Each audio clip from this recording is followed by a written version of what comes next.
Everyone says worshiping the chaos gods ends in eternal agony, but which one actually gives you the best life first? We're ranking the 4 chaos gods by niceness, not in a moral sense.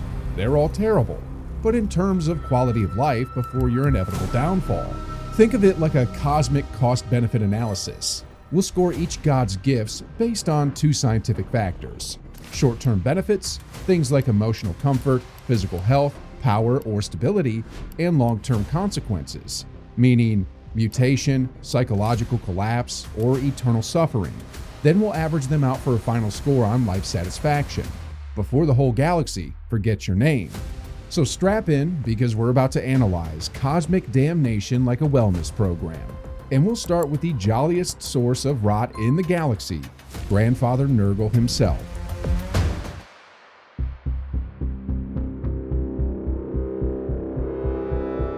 If you judged Nurgle by appearance alone, you'd never expect his followers to be so weirdly happy. He's a bloated mass of fungus, pus, and smiling disease demons. Yet his worshippers describe feeling serene and deeply loved. It's body horror wrapped in unconditional affection. In the short term, being chosen by Nurgle is oddly gentle. You stop fearing death, you stop worrying about pain. The faithful call it grandfather's love. And from a psychological standpoint, that description fits perfectly. When humans face inevitable mortality, like patients with terminal illnesses, some experience spontaneous emotional acceptance. Neuroscientists think it's driven by endorphin and serotonin flooding, the brain's last-ditch chemical attempt to keep you calm in the face of annihilation. Nurgle basically weaponizes that peaceful resignation and spreads it like a contagious ideology. You gain practical resistance too. Disease, poison, and even temperature extremes mean nothing. Your immune system doesn't fight pathogens, it becomes them. You can walk through a biological nightmare smiling, while the uninfected gag and choke. It's a horrific inversion of empathy. You genuinely want to share your happiness, even if that happiness is an airborne neurotoxin. If you look at it through a scientific lens, Nurgle worship is the ultimate stress management program. High-level cultists live in a biochemical feedback loop of calm acceptance. Cortisol drops to almost zero, their pain receptors dull, and their serotonin levels spike. It's chemically impossible to feel anxiety when your entire body is a pharmaceutical factory of denial. So as disturbing as it looks, the short-term mental health benefits are enormous. We're talking full inner peace in a war-torn galaxy. But that comfort comes with one small problem. It never ends. You don't die, and you don't heal. Your flesh rots indefinitely while your nerves remain intact enough to feel it. Although through Nurgle's twisted lens, even sensation decays into something like joy. Philosophically, it's horrifying. You lose the ability to distinguish between comfort and corrosion. Individuality dissolves as your decaying form blends into the collective filth of the Garden of Nurgle. You become part of a hive mind that giggles while it falls apart molecule by molecule. From a biological angle, this is homeostasis failure on a cosmic scale. In nature, decomposition is controlled entropy. The body breaks down so ecosystems can recycle the parts. Nurgle stops that process midstream. You exist in a permanent state of arrested decay, cellular breakdown never completing, yet regeneration never starting. Over time, you also lose neurological complexity. Studies on long-term patients exposed to chronic infection show cognitive regression, slower reasoning, emotional flattening. Now magnify that by divine influence. Eventually, your higher brain functions are gone, leaving only affection for your God and endless satisfaction in stagnation. You stop having dreams or ambitions because Nurgle has replaced dopamine with comfort. And that's the paradox. He feels like the kindest God because he kills worry before he kills you. He's the dealer of emotional peace in a universe that never rests. To a mortal caught between starvation, plague, and war, Nurgle's offer isn't just tempting, it feels humane. You'll never suffer anxiety again, you'll just ooze love until you merge with the muck. So, putting it into numbers, short-term benefit, immunity to pain, existential dread turned off, psychological calm, solid 8 out of 10 for comfort and stability. Long-term consequence, eternal rot, loss of individuality, no release from decay, a grisly 3 out of 10 for sustainability. That gives Nurgle a balanced average of 5.5 out of 10. Surprisingly high for a god made of pus. Emotionally, he's winning. Physically, he's the definition of corrosion.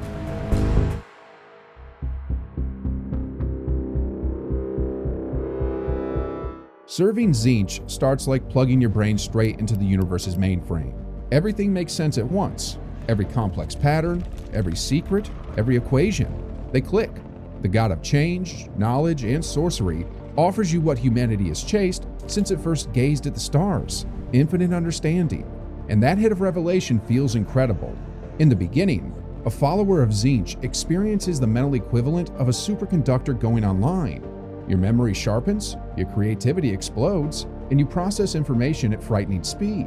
You could read a schematic once and build it from scratch. Strength doesn't come from muscle. It comes from realizing you can rewrite reality itself. Physically enhanced sorcerers under Tzeentch's influence bend time, twist probability, and literally reshape matter through will.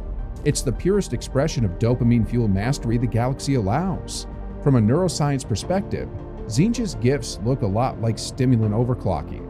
Your brain's reward and learning systems are bombarded with constant novelty, forming feedback loops that barely stabilize before the next rush hits. It's the ultimate intellectual addiction. Every discovery unlocks a dozen more. The problem?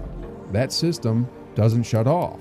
Constant novelty triggers uncontrollable curiosity and chronic anxiety, like experiencing caffeine jitters that rewrite physics. For inventors and dreamers, that early stage feels euphoric.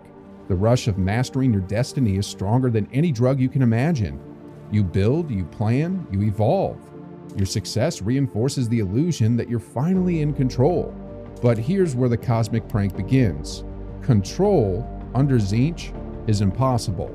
The more you think you understand, the more layers of change unfold beneath you. Every victory becomes another manipulation. Every answer births 10 contradictory truths. You never arrive because the destination changes the moment you glimpse it.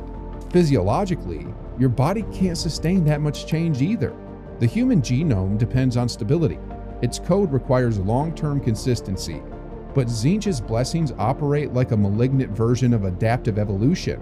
Cells mutate to match fleeting psychic whims, never settling long enough to remain coherent. Muscles liquefy and reform, bones bend, skin ripples with spontaneous new organs. Imagine a body running constant CRISPR edits without version control. Fatal chaos camouflaged as progress. The same instability hits the psyche. Tzeentch doesn't just gift knowledge, he infects your perception of it.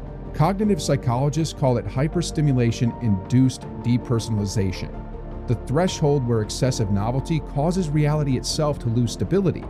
You start doubting memory, identity, and time. For a while, it's exhilarating. Then it's terrifying. Paranoia blooms in creative soil. Every thought fractals into conspiracy. Even your own mind feels like it's plotting against you. So, score time. Short-term benefit, intellectual expansion, psychic power, total control over destiny, 9 out of 10. It's the ultimate high for the ambitious mind. Long-term consequence, mutation, paranoia, and eventual erosion into raw chaos, 2 out of 10. You can't change when change devours you. Average, 5.5 out of 10. Identical to Nurgle's score, but earned through opposite means. Instead of peace through decay, Tzeentch offers ecstasy through volatility, a genius who burns themselves down in pursuit of godhood.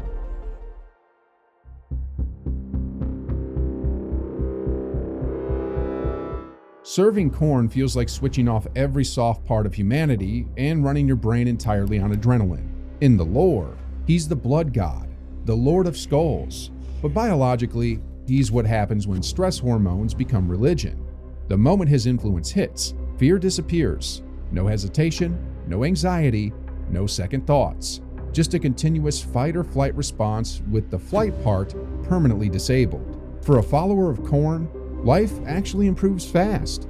At least at first. You become physically stronger, reflexes sharpen to superhuman precision, pain turns into background noise. You know that fleeting rush before a big competition when adrenaline floods your muscles and thought narrows to a single goal? Khorne worship is that rush sustained indefinitely. Battle focus becomes your baseline. Psychologically, it's purity through violence. Every action suddenly has one clear purpose: defeat the enemy. Medical science can't explain this early high.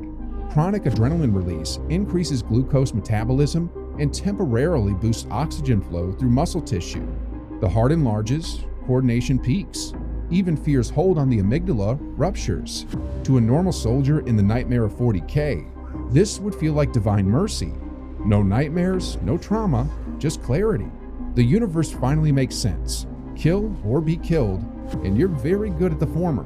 But the same hormones that grant that clarity will also burn the body alive from the inside. Constant cortisol suppression and adrenaline overload cause long-term cellular damage. Muscles tear faster, blood vessels harden, and neurons degenerate. What begins as the ultimate high-performance state becomes internal corrosion. Human biology simply can't maintain permanent combat readiness. You'd be overclocking an engine not meant to idle at redline. Still, the emotional story is stranger. Khorne devotees often describe a feeling of peace in war because it's the only environment where they feel alive. There's an addictive rhythm to it, comparable to thrill-seeking behavior in extreme athletes. Each victory sets a new threshold for stimulation, pushing the warrior to bigger, bloodier challenges. The reward system rewires to respond exclusively to violence. Outside combat, everything feels dull, meaningless, suffocating. This isn't loyalty, it's dependency. Cognitively, long exposure produces what psychology calls rage habituation. The prefrontal cortex, responsible for empathy and planning, shrinks under constant stress. As those functions fade, what remains is a being perfectly tuned for aggression and incapable of rest. It's not anger anymore, it's identity collapse. You don't feel hatred toward a target, you just need the next fight to exist. Strip away the fantasy, and Khorne's gift is a medical nightmare disguised as heroism. Some Astartes, space marines gone rogue, survive on sheer divine augmentation. But even they describe it like drowning in fire they can't stop inhaling. The pity is that they're happy about it. That's the honesty of Khorne. He never lies about the cost. He offers nothing but conflict and says, take it or die. So let's translate that divine workout plan into numbers. Short-term benefit, raw strength, confidence, absence of fear, 7 out of 10. You become the peak predator an instant after converting. Long-term consequence, progressive neural and cardiovascular burnout, total loss of peace or personality, 1 out of 10. That's a brutal average of 4 out of 10. You live fast, die covered in glory, and never once rest. Khorne doesn't give you happiness, just purpose sharp enough to slice your mind apart.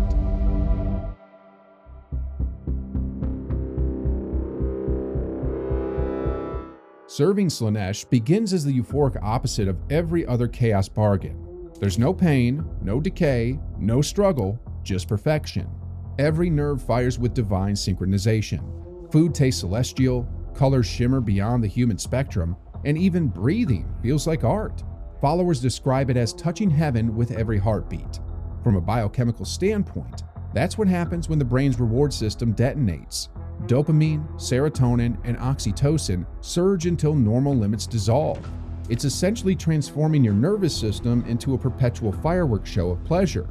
Short term, this is paradise. Sensation becomes spirituality.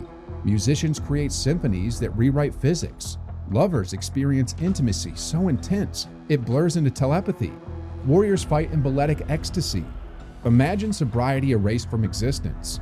Every second feels like the highest high you've ever known, multiplied by infinity.